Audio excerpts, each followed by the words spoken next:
Ayan o, may buko. Yun. Kita nyo ba yan? Hindi sa akin yan. Sa may-ari yan. Hindi sa akin yan. Ayan naman. O, ayun. Maraming buko o. Yun. Dito sa sa place ko na tinatrabahuan ko dito sa Malaysia. Yung mga tao dito, ayan mahilig yan sa prutas yung mga Chinese.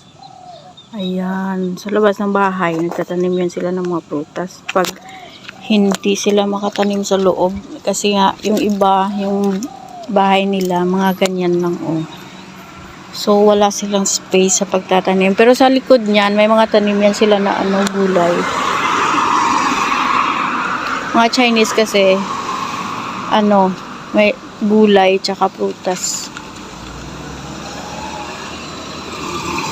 Ayan na siya. Ayan na niyang ayan na nang maglakad.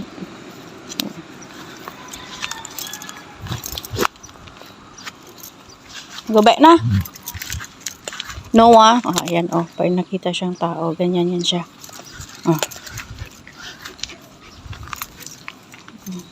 Ayan may mangga. Yun, mangga. Tapos doon naman is mga buko. Doon naman may pinya. At doon naman may mga gulay. Ganyan yan dito. Let's go. Doon may langka. Sa mangga din. Op. May car. Yan mangga. Kilala nyo ba yan? Ano yan? Marami yun dito sa labas.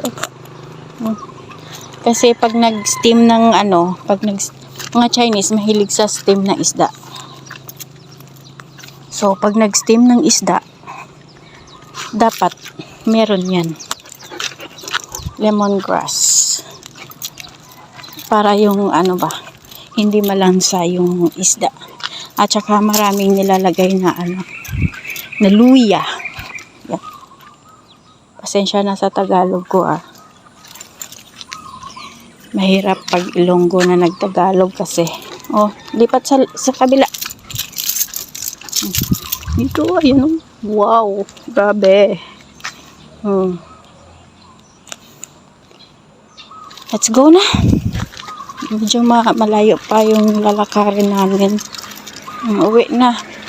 Uwi na kami kasi may trabaho pa ako dun sa bahay. Ayan na. Yung papaya grabe daming bunga. Let's go. Hoy, let's go na. Thank you for watching. Bye bye.